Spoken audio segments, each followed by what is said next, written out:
So I want to tell you a couple stories about credit, and I think credit's one of those things that people can tell you do X and do Y, and but in the world of being a human being, sometimes your credit reflects your life.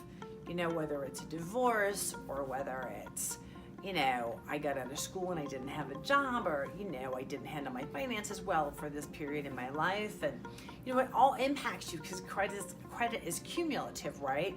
It goes month after month after month. So I've seen clients come to me with, well, I have a 620 credit score, I can only do FHA, or I have I owe the IRS, or I have like a good score, like a 680 score, but I want to get like a jumbo loan. So if my score is not over 720, it really hits my rate. We work with a lot of those, and I'll just give you a sample of one of my clients that we work with for a little bit. He was really interesting because he made like millions of dollars, and he had a lot of debt because he ran his business through his credit cards, and his wife had some late car payments. And when it came to getting a loan, he was actually initially denied for the loan. And when that happens to people, it's really personal and it's sensitive, and he's looking at his wife, and when you don't have good credit, sometimes, to be honest with you, it feels a little humiliating. They offer you the 20% credit, the 20% off at the store for a credit card, and I'm thinking to myself, yeah, right, like when I pull my credit, that's gonna happen. So, how do you buy a home? How do you work with someone like that? And one of the things that I'm really good at is, we'll look at your credit. And I actually am a scientist around credit.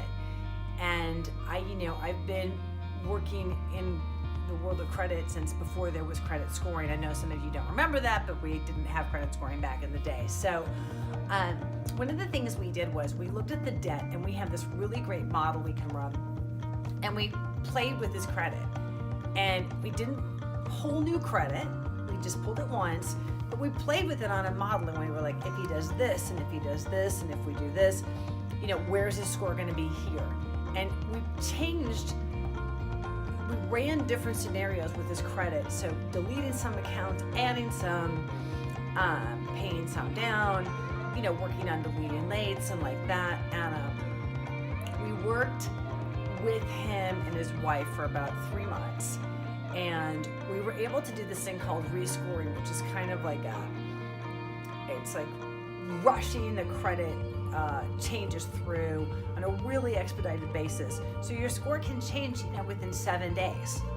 And so once we were able to take his credit, kind of put it in the model and say, okay, if you pay down the Visa, if we call the car company, and, we figure out if the car payment was really 30 days late or not, and amazingly it wasn't. And then there was the medical collection that for $30 that one of his kids had gotten that they paid. And by the way, never ever pay a medical collection unless they agree to delete it. Just never, even if it's $5, because it will just haunt you for years. But we took his credit from like 680 to 730 in a period of 3 months. In fact, I think we ended up at 750 by the time we were done. And the whole point of that was, in his loan, he got, like at least, a quarter to 3/8 better rate. And that was just simply taking a little extra time to work out pieces that a lot of lenders didn't understand or didn't know what to do. In fact, one lender actually told them, they said, oh, you should shut down your credit cards.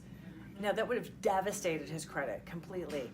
And some lenders will say, oh yeah, you should pay the medical collections, or you should pay this collection. And by the way, just never, from me to you, never pay a collection, because the minute you pay a collection, he's then guilty, because then he says, oh, well, now that I paid the $30, they re-record it as a fresh collection, freshly paid, and you're guilty. And that's gonna hit you 20 to 30 points for 5 years, versus calling them, getting underneath it, and I've helped, I actually helped him do this, getting in communication with the actual creditor and getting on the phone with the collection company and, working something out where we had a deletion. And by the way, just so you know, a collection company is never going to give you a deletion if you try to negotiate what you owe them. That's the other piece that you can't do when you're trying to get rid of a collection. So we went through this with him, and I got on the phone with him, and we got the lates removed, and it made a massive difference for his rate. He was able to close. We closed him a couple weeks ago, and his credit score is 750, and he's not going to look back because the couple of things we got deleted, they're going to stay off his credit permanently. And there are some things with credit, whether it's a late mortgage payment or, there are, Visa payments and, like that with Capital One or Discover. Some of those don't come off. And there may be another way to handle the credit to get the score up. And there are a lot of things you can do to improve the credit. So we have one example right now where my client wants to put 5% down on a 3 to 4 unit property. His credit is okay, but it's not great. And 5% down on a 3 to 4 unit property is kind of an anomaly. It's not a common product. So, there are certain, it's a little riskier, and he's a first time buyer. So one of the things that kept showing up for him when we were looking to get his approval was that there were a lot of credit inquiries and he had a lot of debt. So we worked with him to get the debt on one trade line. We had him get like a personal loan, and he just took the personal loan and he paid off or paid down substantially most of his credit cards, which then took care of my debt spread across 5 credit cards. It was on one personal loan, which is completely different when it goes to having us get the loan through for approval stage. And the other thing he did, and this took a little longer, but it was definitely worth it, was he had some credit inquiries on his credit. And inquiries can be a risk factor for lenders. In fact, inquiries, when you have a credit inquiry, it shows in the world of risk. And remember, we in lending deal with how likely are you to go, how likely are you to pay your mortgage. So when we look at credit, those inquiries will show up when we run any of our, buyers through an automated approval system, which is what everybody uses that does loans that are, under, 400,000. So when we ran it through, it kept flagging the inquiries, and I had him go through and dispute every single credit inquiry. And we waited a little bit because it takes about 60 days to come off. But when you dispute, inquiries on your credit, all of a sudden they do go away. It'll take about 60, like I said, 60, maybe 90 days. But his score immediately changed. So we were able to work with him in new creative ways that most lenders and most people just won't even think of. They were just saying, oh, you have to wait till 2019 to buy and blah, blah, blah, blah. And, his lease is up at the end of November. And he wants to buy an income property because he's a smart guy and he's only got 5% down. And, it's $15,000 on a $300,000 unit that's got a couple rental units. So he's going to be in a great situation. He's closing November 30th, and he's going to have a mortgage payment. The rent's going to cover his mortgage payment, so he's only paying like $500 or $600 a month.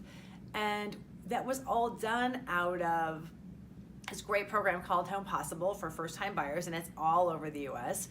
And what's really cool about it is it just simply took a little work of, again, we used our credit model, and we had him remove some inquiries, and we looked at it, and we did a couple things that made a difference for him so that he could have, he has a cheaper payment purchasing this, 3-unit than he would now. His rent's probably $1,600-1,700, and by the time the rents are done on this building, by the time he's collected rents and made his mortgage payment, it's probably cost him about $600 a month to live there, which in Chicago, to have your own unit, it's fabulous. So he's super ecstatic, and it was just little tricks that we used, and he'd seen 2 other lenders before me.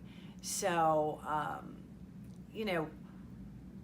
just because someone says no, or it's not that way, or it's not going to happen in a way that they think it's going to happen doesn't mean there isn't another way out there. It just means that maybe that avenue is not the avenue for you.